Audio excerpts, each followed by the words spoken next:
Speak today about Social Security disability and workers' comp. But before we do, I want to tell you and this is being brought to you by Nathaniel Lee, Castle, and Crow. We've added a partner, Lee, Castle, and Figley. I said Crowley for so many years. It's just a habit. Mr. Figley has been with our firm. He's the new partner, and he's been with our firm many years. He and Nathaniel Lee do personal injury. I specialize in workers' compensation and Social Security disability. But before we go any further, I want to give you our new address. We've moved, and we all lived through it, to 531 East Market Street in Indianapolis. We have parking on both sides of our building, so no more parking in the garage, although we always gave our clients vouchers when they parked in the garage. But this is much easier. No garage to worry about, no trying to find a parking space. We have the entire building. If you drive by or if you can stop in and see the beautiful new building, you're welcome to do that. Our phone number remains the same, 317-631-5151. This morning, I wanted to talk to you about Social Security disability and how it's changed over time, and then workers' compensation also. Workers' compensation seems to be increasing. There for a while during the pandemic, I had very few workers' compensation cases, which was a surprise to me. I thought we would have a number of even COVID cases, but we did not. I had a couple, and I was also surprised that employers were willing to, if the facts were correct, employers were willing to find those cases compensable, meaning they would include them as a workers' comp case and pay what they're obligated to pay. But we still didn't have many workers' comp cases during the pandemic. Maybe people weren't working, possibly, I'm not sure. Even after the pandemic, we didn't have COVID cases. But nevertheless, we have quite a few workers' comp cases. They're beginning to pick up quite a bit. And we've had a few serious workers' comp cases involving forklifts. If you're working for a company that tells you tomorrow you're starting to drive a forklift, tell the company you need to be certified in order to drive a forklift. A forklift, in my opinion, is like driving a car down the street without anything around you to protect you. There are a few pieces of steel going around the forklift, but they're not to protect you. If you're driving a forklift and you're hurt on the forklift, you can pretty much bet that it's going to be a serious injury. The next thing I want to tell you is, like I've always said before, if you are injured at work and you believe the injury, no, take that back. You don't even need to believe the injury is serious. If you are hurt at work, report it. If you don't need it to be a workers' comp case because over the weekend, you took some aspirin and took it easy and now you feel better, let your employer know. Never mind, things are fine. It's better to report it to your employer and not need it than not being able to report it later. So workers' comp goes on the basis of the premise that this accident must be reported or the employer is not liable for the accident. Many times what happens is the employer will say, this isn't compensable. We're not going to pay it. You didn't report it to anyone. And especially when you begin to report them on Monday. The employer wants to believe that this is something that happened when you were playing golf or cleaning the gutters, that this is not a workers' comp case. So report any injury immediately. Some cases are just common sense. When you're run over at the plant with a forklift and you're taken by ambulance to the hospital, then the employer knows. But still, it's a good practice to report any injury. In a workers' comp situation, workers' compensation, the employer is obligated to pay you only two ways. If you're in a personal injury accident, you're paid pain and suffering. There are different types of damages you're paid in a personal injury case. Your wife had to take off work, or your husband had to take off work to take you where you were going for physical therapy, for the doctor's appointments, and they missed work. In a workers' compensation case, there are no damages like that. You're paid two ways. You're paid a TTD, which is two times your average weekly wage. And just to make things easy, if you're paid $9 an hour, it's two-thirds your average weekly wage, then your TTD is going to be $6 an hour. So if you're paid, and another thing is, if you work, it's times the hours you work, but times 52. So if you've worked there for 52 weeks for the last year, then your total wages are added up, divided by 2/3, and that's your income on TTD. You only qualify for TTD, however, if their doctor says you need to be off work. So it kind of sounds like the employer has things kind of wrapped up.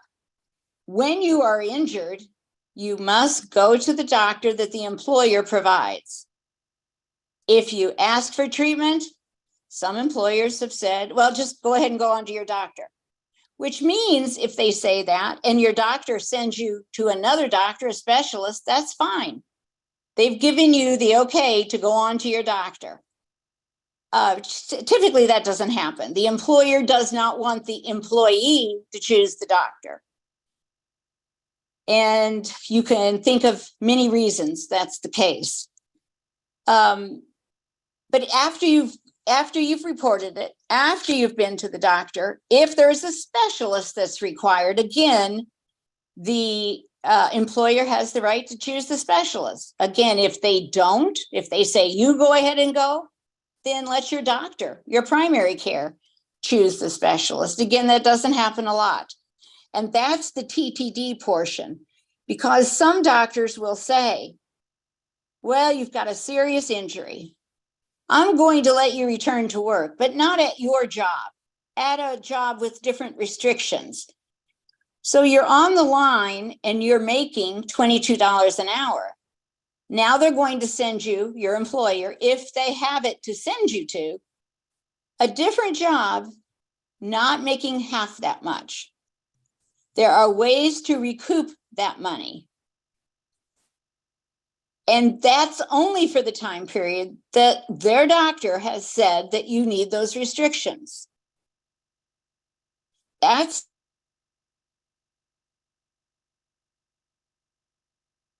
if TTD is paid, again, 2/3 your average weekly wage.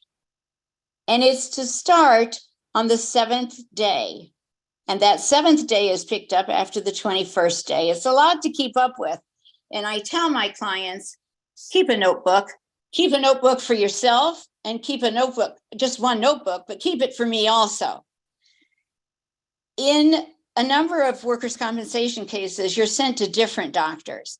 It's important to be able to tell me who those doctors are. We, the firm, or your attorney, is going to get the medical records. The hard cases are when you come in and tell me, I went to a doctor, the employer sent me. I don't know who that doctor was, though. Can you get it from the employer? Generally not. They're just not cooperative with attorneys. Sometimes if you have a nurse case manager appointed, which is happening more and more, the nurse case manager will fill me in and tell me the doctors that you've seen. What the nurse case manager is just what it sounds. The employer, or the insurance company, really, that's who's calling the shots, sends a nurse case manager to you who looks at your treatment, decides if the treatment is satisfactory or if you need additional treatment.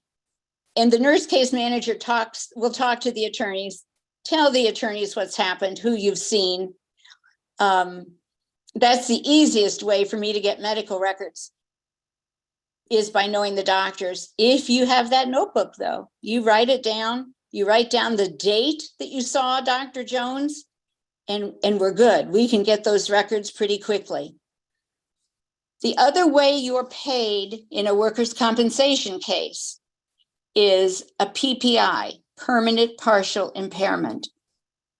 That is given to you by the doctor, usually not your primary care, the doctor who has seen you the most, either the surgeon, and they don't like to do that. They don't like to give PPIs.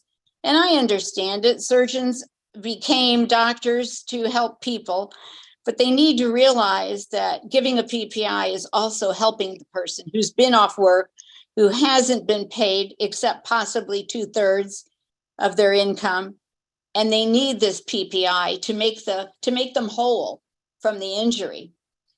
The PPI is given in percentages. So a doctor will say, if you've injured your arm, this arm injury, and it goes by a grid in the workers' compensation code. So it's the arm from the elbow up or the arm from the elbow down, but it gives us the number, the percent that this injury has affected your body as a whole. Now, the hard cases are when the doctor says there is no PPI. So then what does the employee do? Typically, there is a PPI, and sometimes they're very low. The client, the employee, will say to me, oh, I still have this injury, still bothers me. It's been a year and I'm still hurting. My statement is, go back to that doctor that treated you. There may be permanent partial impairment, means that you may hurt, and you may hurt for a long time, and that's what the compensation is, to compensate you for hurting. But you need to be able to work without being in extreme pain. It needs to have gotten better, and you need to have reached maximum medical improvement, which is, you'll see in the workers' comp records, it's referred to as MMI. The average workers' comp case is determined, the length of it is determined by how much, well, first by the severity of the injury, but also by how long the treatment goes on. I have a case now where treatment has gone on for 4 years. Doctors will try one thing and then something else happens, all related to the workers' comp injury. And we don't want to cut it short, because I want this client or this employee to be in as good of health as possible when they go back to work. And employees, the clients, get very frustrated because they're tired of the doctors, they're tired of not being paid the compensation at the end of the case. And the PPI that compensates you is only at the end of the case, when you're at MMI. Nothing further can be done. Maximum medical improvement. And I'm to the point now that I always ask, or generally, depending on the injury, ask for an IME, an independent medical evaluation. Let another doctor say, yes, Dr. Jones was correct. There is no more treatment that the patient needs, and we're at the end of the workers' compensation case. Now, the doctor, the IME, cannot increase the PPI. It sounds like an awful lot of letters, but you can't go to another doctor at the end and have him or her increase the percentage that your original treating doctor said you deserve. But you do, from that new doctor, from that IME, you could get additional medical treatment. Very often, doctors disagree whether the patient or the client needs additional treatment. And oftentimes, the additional treatment is not from the doctor that's giving the IME, it's from a completely different doctor. So now I think you're probably confused with all the letters in a workers' comp case. But the important thing is to remember that if you're injured, report it to the highest authority you can report it to. And here's why. I've seen oftentimes clients say to me, I reported it to my supervisor. Who was your supervisor? Oh, Tom. And where is Tom now? Well, Tom was fired. Oh, how do we get to Tom to tell your employer that you reported it? And I promise you, Tom's going to be difficult to find. If you report it to medical, if that's where you're to report it to, or to HR, if that's where your company says to report it to, and also at your employment, there should be in the break room or wherever a time clock is, there should be some information about work-related injuries so that you have this information. If it's not reported, generally, it didn't happen. Occasionally, I'll find an employer that says, yes, we heard about this. But generally, for an employer, if it's not reported, it didn't happen. So we've gone through when you're injured, no matter how slight, report it to your employer and report it to the highest level person you can report it to, or whoever your employer says to report it to. Many times your employer says, report it to HR. Well, it happened at 3 a.m. and HR is gone. Sometimes your supervisor is the highest authority you can report it to. But that's a little dangerous. As I said, if the supervisor is fired, supervisor doesn't remember the injury, that could be pretty devastating. Once it's reported, treatment is begun. And when you go to treatment, you must go to the treatment that the doctor, the treating doctor, the doctor the employer chose, you must go to the treatment that doctor schedules. I hear, well, I don't like that doctor. He's rude to me. I'm not going. You must go. You can report the doctor's behavior. You call me and I'll try and get you a different doctor, but you must go until your attorney tells you, I've got a different doctor for you. If you don't go, you're seen as non-compliant and treatment is stopped and the workers' comp is over. The injury, not the injury, but the actual accident. Most often I can get a different doctor. If you try to remember why you don't like this doctor. I had a client that the doctor was just rude, was accusing the client of not having an injury. Well, we don't want that kind of a doctor. We want a doctor with an open mind that provides treatment, not comments. And I did get the client a different doctor. There are a couple of back to work organizations in Indianapolis. Concentra's one. There's a new one on Capitol Avenue.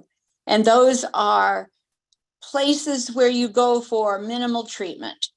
If you're hurt, the employer may send you to a place like Concentra a couple of times. There's no long-term treatment at most of these places. And the doctors at these back to work agencies or medical treatment facilities can then send you on to specialists. Now, if they do, that's fine because they're part of the workers' comp system. So now we've talked about writing down where you're going. We've talked about the different ways you're paid. There is no pain and suffering in workers' comp. TTD, temporary total disability, and PPI, permanent partial impairment. You know, if you have any calls or questions to call in and I'll be glad to answer them. If you have a workers' comp injury and you have injured that body part before, that's a whole new issue that we can cover. This could be an exacerbation of that injury. if it's within a certain period of time, it could be additional treatment needed for an existing condition, and your original workers' comp that caused this injury can be reopened. It all depends on the time that the injury happened, how much time has passed. At the end of the workers' comp case, then you're paid the permanent partial impairment rating. Attorneys can also see that the employer pays more than just the PPI. Keep in mind your provided travel. If your employer or the doctor says you live in Indianapolis and they say, I need you to go to Mooresville, you get paid for treatment, for medical treatment. You get paid for that mileage. Your employer must allow you to go to the treatment. I've had employees that say, I have to make my treatment after I get off of work. When do you get off of work? 8 o'clock in the evening. Well, there's not a doctor that's going to provide you treatment then. The employer must allow you off work for treatment. They can't fire you for going to treatment. Now, that being said, depending on the time of the appointment, you have to go to treatment and then go back to work. But they must pay you for that. I can't think of anything I'm missing on workers' comp. The thing to remember is keep track of everything you do. So now you've got to keep track of the doctors that you were sent to and the day you were sent, so that I can say, Mr. Smith did go to the doctor. He was told to go to the doctor on March 10th, and he did. Because also, as I said, another reason for firing the hurt employee is non-compliance. So if you have those with medical treatment, so if you have those dates written down, we're good. If you don't, then I have to get the medical records first and see, oh, listen, insurance company, I've got medical records from March the 10th. So apparently he did go for treatment. Attorney Castle, we have 2 questions online. All right. The first question is, if the employer has a history of workers' comp filings, complaints, does that affect the compensation rate? And the second question is, what types of issues are not covered by workers' compensation? Does it affect the compensation if the employer has a history of prior workers' comp injuries? And the second one, I'm sorry, what was the second question? What types of issues are not covered by workers' compensation? Okay, I can answer that one first. Type of issues. I'm thinking you mean types of injuries are not covered? Correct. There are no types of injuries not covered. There are some injuries that are more difficult to prove, but all injuries, if you're injured at work, are covered. In egress and ingress, coming in and out of your building, falling on ice, coming in the building or leaving the building to go home, those are covered. People that have company cars and they're on their way from one location to another, a traveling nurse, those are covered. And what I didn't discuss was a third-party case where the nurse, for instance, has 10 patients each day that she sees. So she's going from patient number 1, or he, the nurse, to patient number 2, and is struck by another car, not the employee's fault, the third party's fault. Then that employee has not only a workers' comp if there's injury, but also has a claim against the person that struck them, just as though they were going to McDonald's and hit. But what other issues? I don't think there's any medical condition that is not covered by workers' comp. When I said I had some COVID cases, both of those COVID cases were paid. One was paid more than the other because the PPI was more, because the client had more long-term injuries. And in my mind, if they're paying for COVID cases, those were really hard cases. There just aren't any cases or types of issues, if you're hurt at work, that's not covered. And as far as if a company has a history of workers' comp injuries, does that increase your permanent partial impairment at the end? No, and I wish it did. After you've done workers' comp for a period of years, you hear companies, the same company, over and over and over. Right now, I have 2 workers' comp claims, 2 different employers one has 2 workers' comp claims within the first 3 months of this year, 2.5 months. Another company, at one point, I had 6 claims all going at the same time. So a history of workers' comp cases, does that? No, it doesn't give you more. It doesn't make them more liable. They're liable, but not more liable. But what it does for all, I started to say for all the good that it does, but sometimes it does do good, is OSHA is notified, or IOSHA, Indiana, is notified. And it could bring fines upon the employer. I mean, if one employer has, if I had 6 claims, I'm not the only workers' comp attorney, so they must have more than 6 claims in this 1 year. So IOSHA is going to look at it and see where the issues are, but it doesn't get you more money. You're talking about the negligence part on the part of the employer, and that's covered in the PPI, and then that's it. There's no increased settlement for the claimant. I think that maybe if that answered both questions. I want to go on the workers' comp. You have your settlement is not taxable. So you do not pay taxes. It's not income to you. It's work, what you were paid to do, and then you were injured. You don't have to worry about it in your taxes this year. And workers' comp generally sends that, well, the insurance company generally sends the payment to the employer themselves. Another thing, this sounds like a lot of work for the employee, and it's not really. It's just jotting down a few things. When you're paid, they will pay you either weekly or bi-weekly. And when I say paid, I mean TTD, temporary total disability. It's good to write down, receive check, $300.10 for week of, and then write the week, whether it's 1/22 to 1/29. Write the week down. So the next check should be 1/30 to 2/6, so that we see a constant stream. Otherwise, there could be a week that's missed and you won't know it. You won't realize it. The other thing that just came to mind is keep track of overtime.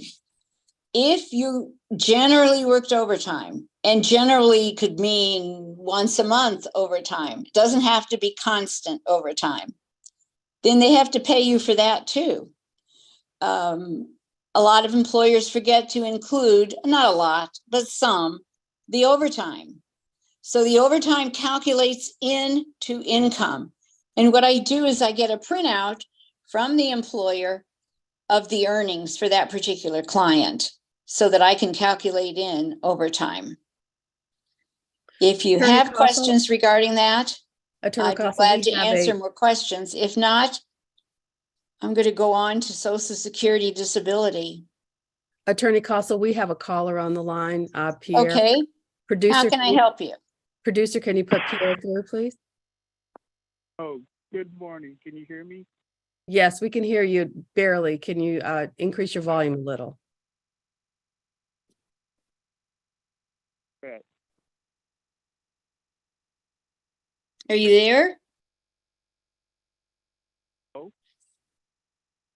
Caller, are you there? I'm here. Okay, please.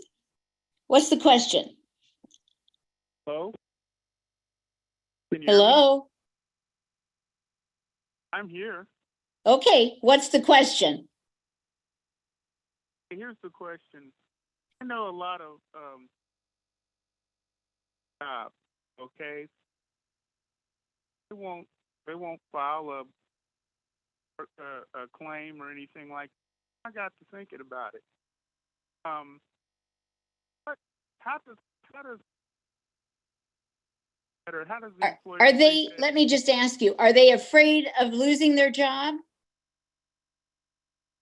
They're afraid of losing their job, but they're also afraid of drug tested.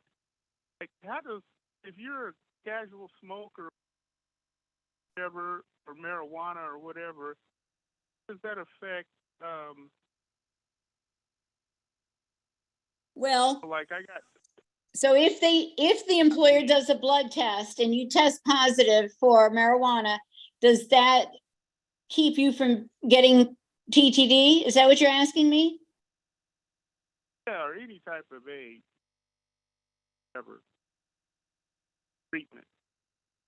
You're breaking up just a little bit, and then it's kind of hard to hear you. Let me answer your question. If the injury was caused by whatever drug you were using, yes, it could prevent it being seen as a workers' compensation case. Generally, it doesn't. For instance, if you are the nurse that's driving from one patient's house to the other, if she's hit and the fault is clearly on the part of the other driver that hit her car, they're going to argue, well, she had marijuana in her system. That has nothing to do with the third person that hit her. It was not her fault. Or for instance, if you were knocked off of a forklift by another forklift driver that was careless, that has nothing to do with what drugs were in your system. Now they're going to argue, well, you could have stopped, you could have done something if the drugs weren't in your system. But generally, no, it doesn't keep you from from pursuing a workers' comp case. Did that answer that part? Yeah, pretty much. I knew somebody that got injured on the job, and I know.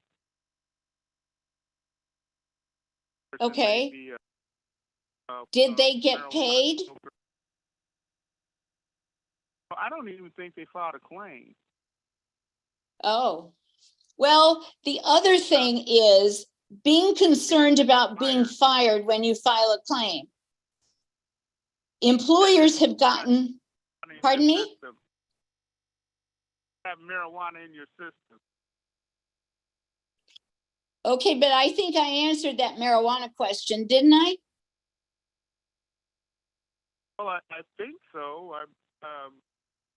If you have marijuana in your system, put on the job or whatever, or something happens to you on the job, still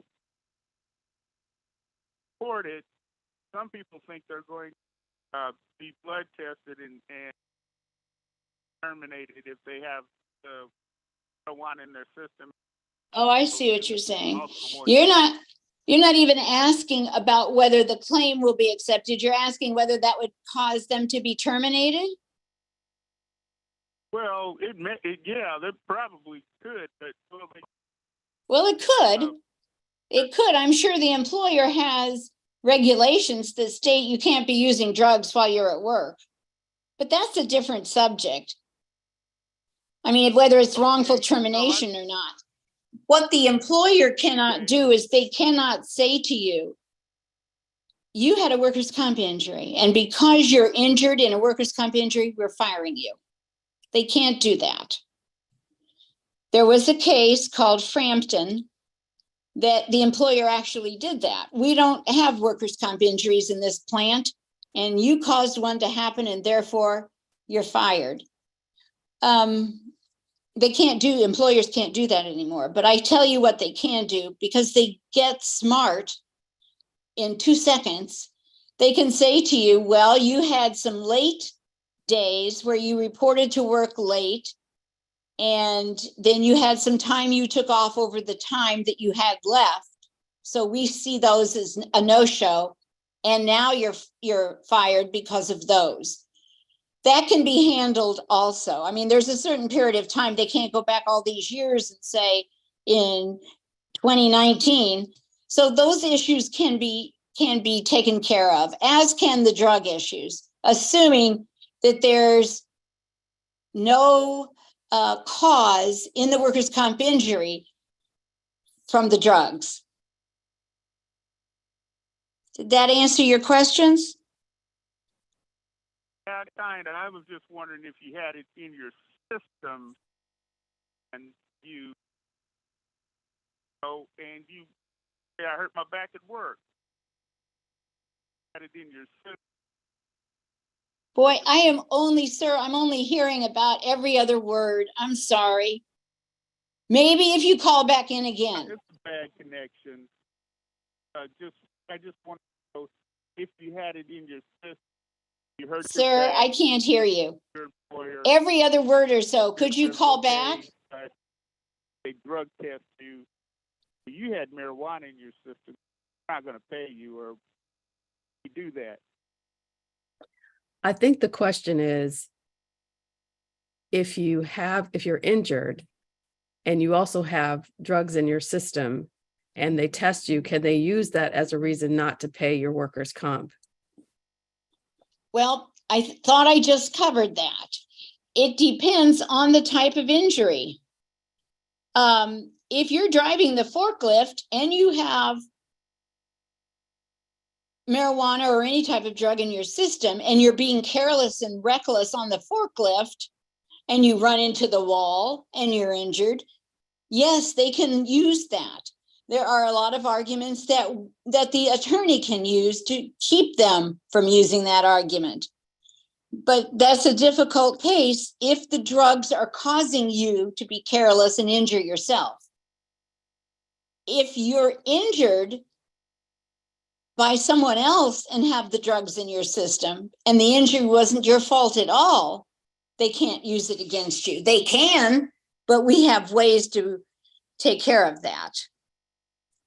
So it depends on the injury. Did that answer it? Kind of. Okay, thank you. Uh-huh. I was having a difficult time hearing that gentleman. Only a few words could I hear, but there are always responses we have to, there are certain cases that are never going to be compensable, seen as workers' comp. And in the workers' comp practice, we have a list of those types of cases that will never be covered, or they hope will never be covered. One of them is, and I find it funny because I didn't think this term was used much anymore. One of them is horseplay.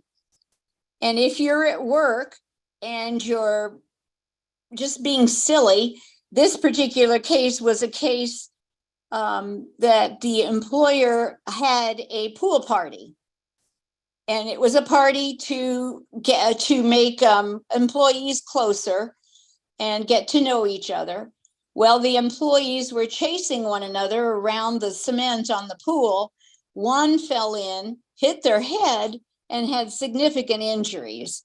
And of course, the employer is arguing that wasn't because workers' comp has to come out of work or be the work has to be the cause of the injury, and they weren't working. They were playing. They were engaged in horseplay, is what the case says.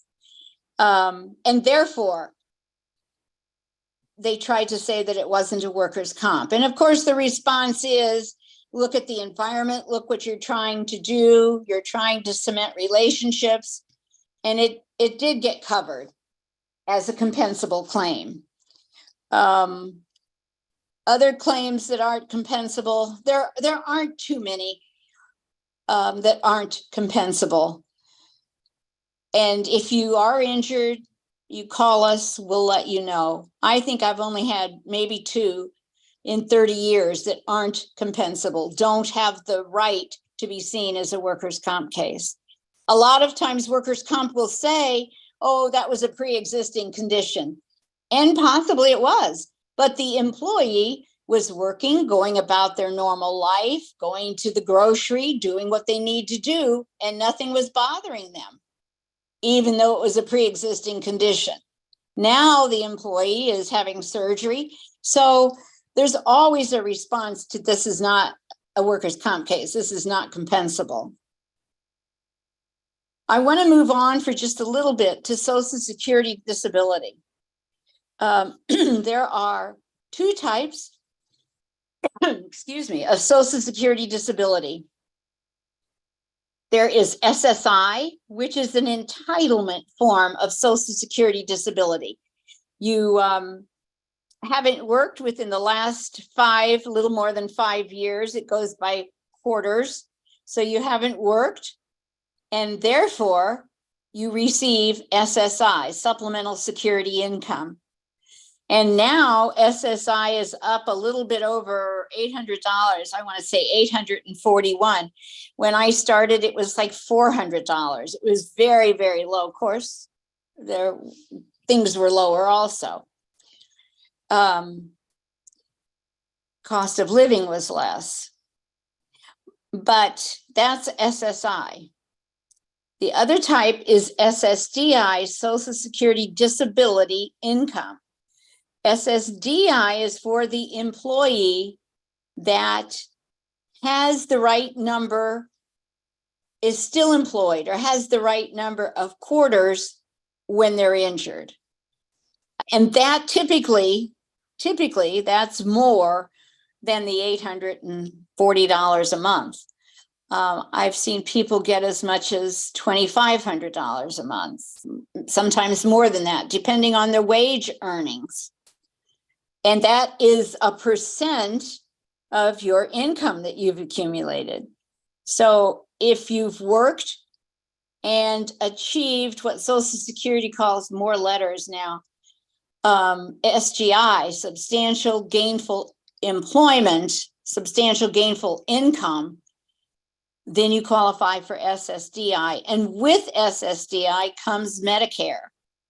Now, Medicare you can't receive until year 2. You have to have been injured for 2 years before you receive Medicare. But if it's a significant injury, Medicare's worth gold. Those are the two types of disability incomes, SSI and SSDI. If you have not worked within a significant period of time, within that 5 years, then you go back to SSI. So they are both disability. Clients get that confused. The client will say, but I need disability. They are both disability. The only difference is SSDI generally 99% of the time pays more on a monthly basis. On SSI, there are no there are no benefits to family members, family benefits. On SSDI, there are. So there are a few benefits, mainly the income, the amount on SSDI. And we try to qualify everyone for SSDI if we can. If somebody comes in and says, I haven't worked since 1987, well, then there's nothing we can do except have them qualify medically for SSI. So there's two types of qualifications for disability. The client either qualifies for SSI or SSDI. The income, that's a qualification. And then medically, that's a qualification. Many times I get a letter that says the client has qualified income-wise for SSDI, Social Security Disability Income, which is the greater of the two. However, we don't believe that this kind of injury qualifies medically. And Social Security tells you that they've had doctors look at the claim, and there's all kinds of responses and ways to get around that also. there is a case that states the family doctor or the doctor that has been treating the patient is better equipped to make a decision than a doctor who's merely reading the medical records and making a decision. So oftentimes that's used because Social Security will send you to doctors on any form, on SSI or SSDI. They'll send you to doctors, and those doctors will examine you and review your medical records. Now, that being said, I saw a Social Security case where the employee, well, it wasn't an employee, I'm sorry, I'm back at workers' comp, where the client said, the record said, patient could get up and off the table without any problems. Patient walked away and got in the car without any problems. And my client would say to me, there wasn't anything in the room except a chair. There was no table. So those are the types, sometimes those are the types of medical appointments that Social Security may send you to. And it's important to keep track of those. Had that client not said to me, there wasn't even a table in the room, then I wouldn't have known. And he wouldn't, the client, I wouldn't have known to ask the client, client, tell me what was in the room when the doctor examined you. Another thing is the client will say to me, he didn't even touch me. He didn't examine me. He didn't touch me. If Social Security hears that enough about a specific doctor that they're sending claimants to, they'll stop using that particular doctor. So that's important in that little notebook that you're keeping for workers' comp. And often there is a Social Security case from a workers' compensation case. I have, well, probably 5 cases now where the injuries are significant enough that the person received Social Security disability also. But you understand in Social Security disability that it takes quite a while to get benefits. A client will call me and say, I need benefits by the 1st of next month because my rent is due. I wish I could get it that quickly. When I first started doing Social Security disability, Indiana was the farthest behind of any district.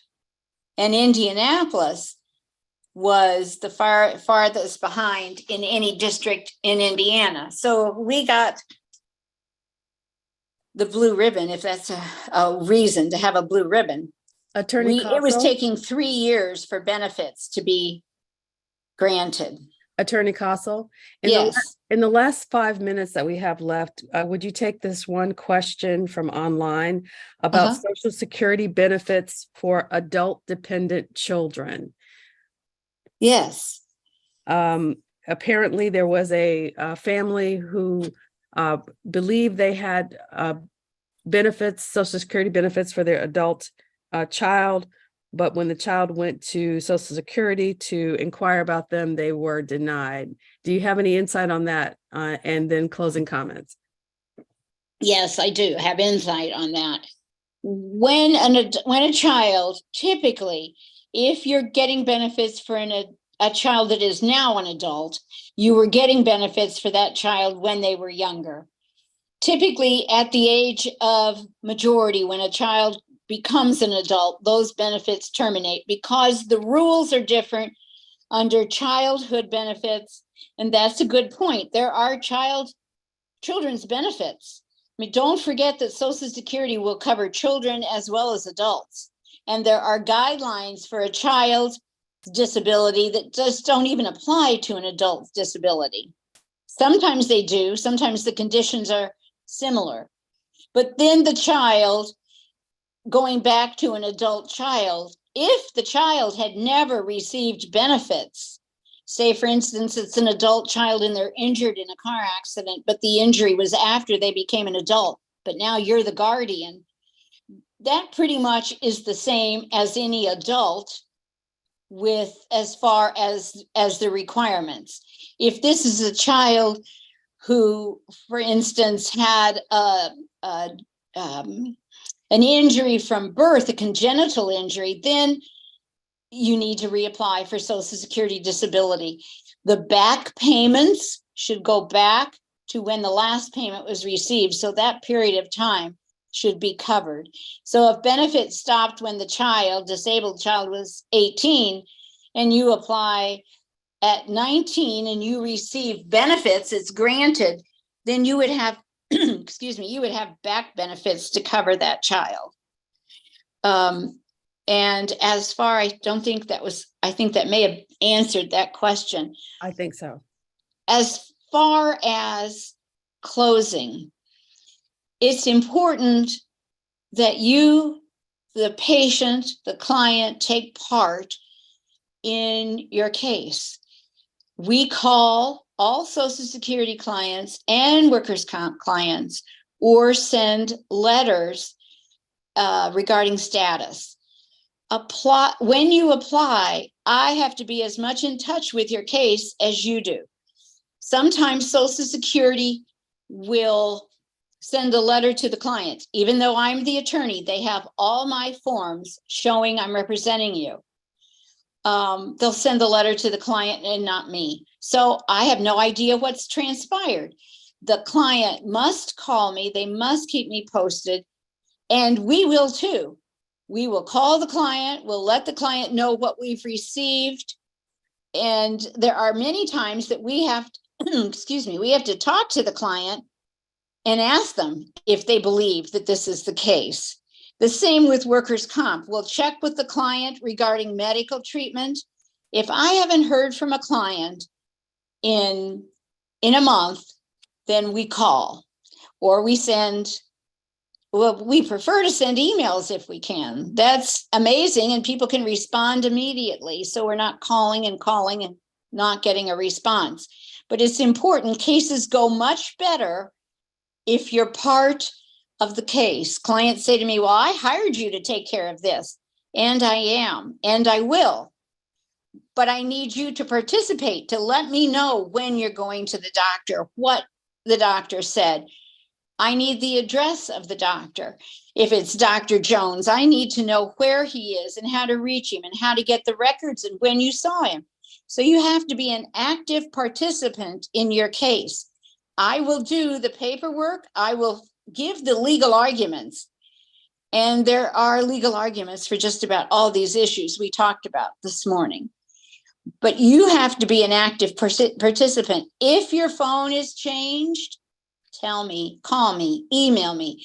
If you move, you have no idea how many clients have moved. And I tell the client, give me your new address before you tell your mother. I have to have the new address. Otherwise, I can't be in touch with you. And neither can Social Security. And that's as important almost as your attorney. So be an active participant in your case, not for the legal arguments, because I'll be glad to do that work, but keep me posted and keep me in touch. No two Social Security cases are the same. So if Social Security, the other thing I hear frequently is, my neighbor next door is getting Social Security and there's not a thing wrong with them. And if that's the case, I can give you the number for Social Security fraud. And goodness knows we've got enough Social Security fraud and other fraud. And you can report your neighbor. My thought is there's something. Social Security doesn't pay benefits now if it's not necessary. So there's something you don't know about your next door neighbor that Social Security knows. All of that being said, I'd like to talk to you about Social Security, SSI or SSDI. I'll explain it again if you need to hear it again, or talk to you about workers' comp, or both. Our number is 317-631-5151. And our new address, 531 East Market Street. Thanks for listening this morning. And I believe Nate Lee will be back next week. Have a good day. Bye-bye.